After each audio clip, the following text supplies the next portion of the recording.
Smoke rose over Sudan's capital, Khartoum, Saturday, as fighting between the Sudanese army and paramilitary forces shattered a 3-day humanitarian truce called for the Eid al-Fitr holiday that marks the end of the Muslim holy month of Ramadan.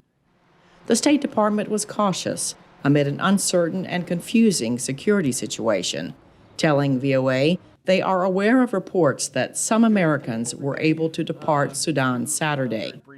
The U.S. Embassy in Sudan is still warning private U.S. citizens to shelter in place.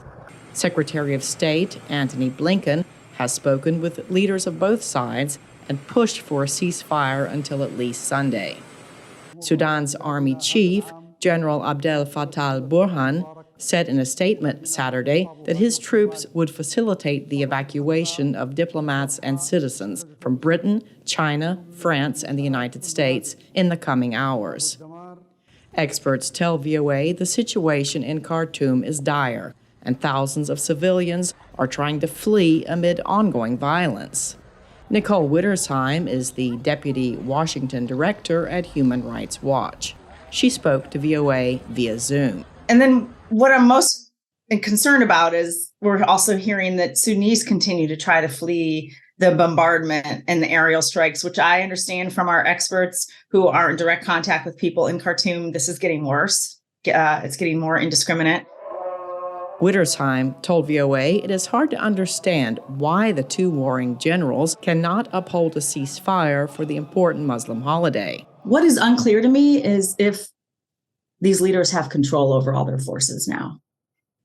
Because if you have this level of international community leaders saying, listen, we just need to get the basic safe passage for foreigners. We'll work with you on bringing this to a nonviolent dialogue.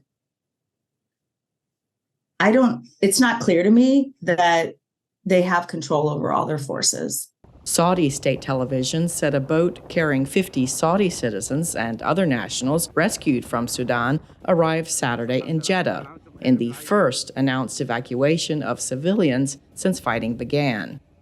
As several countries prepare to try to carefully extract their government personnel from Sudan, some residents of southern Khartoum collected water in barrels Saturday, amid shortages caused by a week of fighting.